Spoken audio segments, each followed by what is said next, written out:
BLM Kerala, Tamil Nadu, Pondicherry. നമസ്കാരം, news at 25ലേക്ക് സ്വാഗതം.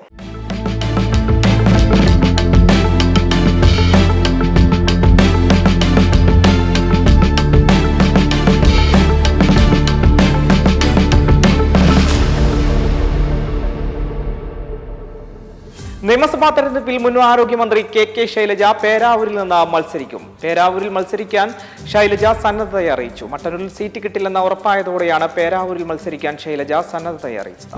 കണ്ണൂരിലെ KSU കരിങ്കൊടി പ്രതിഷേധത്തിനിടെ പരിക്കേറ്റ ആരോഗ്യമന്ത്രി വിവാദശേഷം ആദ്യമായി പൊതുവേദിയിലെത്തി.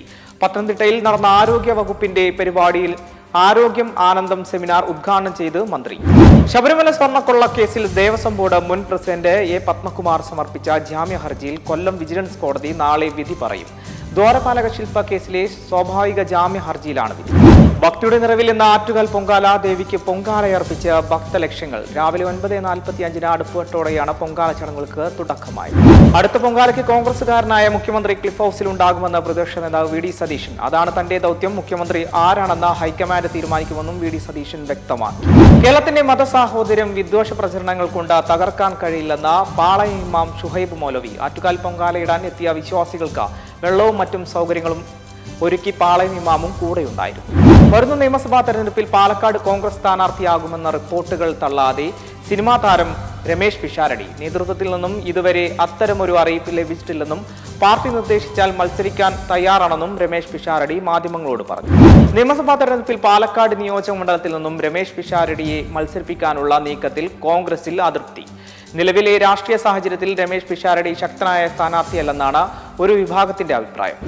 ആരോഗ്യമന്ത്രി വീണ ജോർജിനെ വധിക്കാൻ ശ്രമിച്ച കേസിൽ റിമാൻഡിലായ KSU പ്രവർത്തകരുടെ ജാമ്യാപേക്ഷ തള്ളി.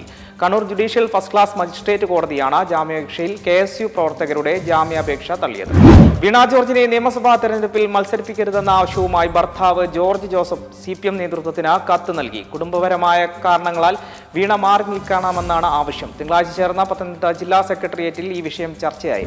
സംവിധായകൻ ചിദംബരത്തിനെതിരായ ലൈംഗിക അതിക്രമ കേസിലെ പരാതിക്കാരി വിദേശത്ത്. ഇവർ നാട്ടിലെത്തണമെന്നും വിശദമായ മൊഴി രേഖപ്പെടുത്തിയതിനു ശേഷം മാത്രമേ തുടർ നടപടികൾ സ്വീകരിക്കുമെന്നും പോലീസ് വ്യക്തമാക്കി.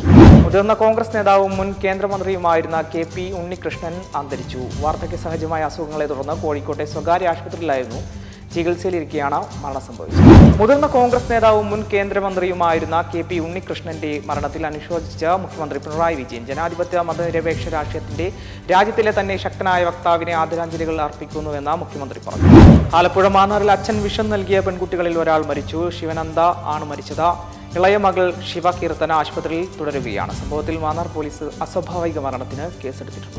ചേർത്തലയിൽ ടോറസ് ലോറിയും കാറും കൂട്ടിയിടിച്ചുണ്ടായ അപകടത്തിൽ 2 യുവാക്കൾക്ക് ദാരുണാന്ത്യം. 11-ാം മൈലിനു സമീപം പള്ളിക്കാവലിലാണ് അപകടമുണ്ടായത്. തണ്ണീർമുക്കം മുട്ടത്തിപ്പറമ്പ് വിഴശ്ശേരി വേണുഗോപാലിന്റെ മകൻ നന്ദഗോപാൽ, വയലാർ പഞ്ചായത്ത് 6-ാം വാർഡ് മംഗളം പറമ്പ് വീട്ടിൽ കലേഷ് കുമാറിന്റെ മകൻ ആരവ് കൃഷ്ണ എന്നിവരാണ് മരിച്ചത്. ഇന്നലെ രാത്രി 11:30ഓടെയാണ് അപകടമുണ്ടായത്.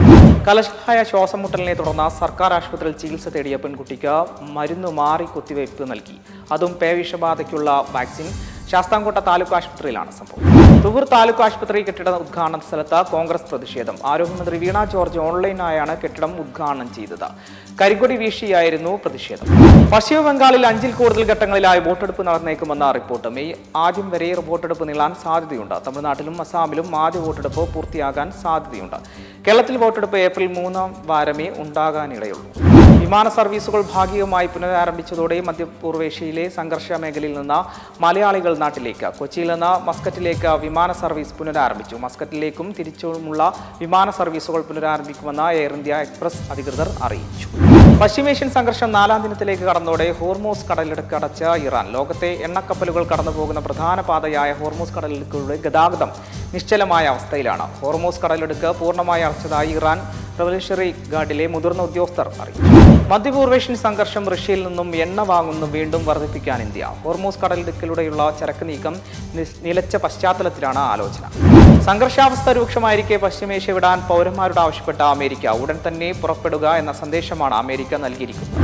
പശ്ചിമേഷ്യൻ സംഘർഷത്തെ തുടർന്ന് ഹോർമൂസ് കടലിടുക്ക് ഇറാൻ അടച്ചതോടെ 27 ഇന്ത്യൻ കപ്പലുകൾ കടലിൽ കുടുങ്ങി. ഏകദേശം 10,000 കോടി രൂപയുടെ ഉൽപ്പന്നങ്ങളുമായി പോയ കപ്പലുകളാണിത്. സംസ്ഥാനത്ത് സ്വർണ്ണവില പവന് 360 രൂപയും ഗ്രാമിന് 45 രൂപയും കുറഞ്ഞു. 1,24,680 രൂപയാണ് ഇന്നത്തെ പവൻ വില. ഗ്രാമിന് 15,585 രൂപയാണ് വില. ലോകകപ്പ് സെമി ഫൈനലിൽ ഇംഗ്ലണ്ടിനെ നേരിടുമ്പോൾ ഇന്ത്യൻ പ്ലേയിങ് 11-ൽ വലിയ മാറ്റങ്ങൾ വരുത്തരുതെന്ന മുൻ താരം ആകാശ് ചോപ്ര. ഓപ്പൺ സ്ഥാനത്ത് അഭിഷേക് ശർമ്മയെ നിലനിർത്തണമെന്ന് വ്യക്തമാക്കിയ ആകാശ് ചോപ്ര സ്പിൻ നിരയിൽ വരുൺ ചക്രവർത്തിയെ മാറ്റി കുൽദീപിനെ കൊണ്ടുവരണമെന്ന നിർദ്ദേശത്തെയും എതിർത്തു. ഇതോടെ ന്യൂസ് 25 പൂർണ്ണമാകുന്നു. നമസ്കാരം. മെമ്പർമാരുടെ നിക്ഷേപങ്ങൾക്ക് ഉയർന്ന ലാഭവിഹിതം നൽകുന്ന കേന്ദ്ര സർക്കാർ സഹകരണ registered society Bharat Lajna multi state housing cooperative society limited.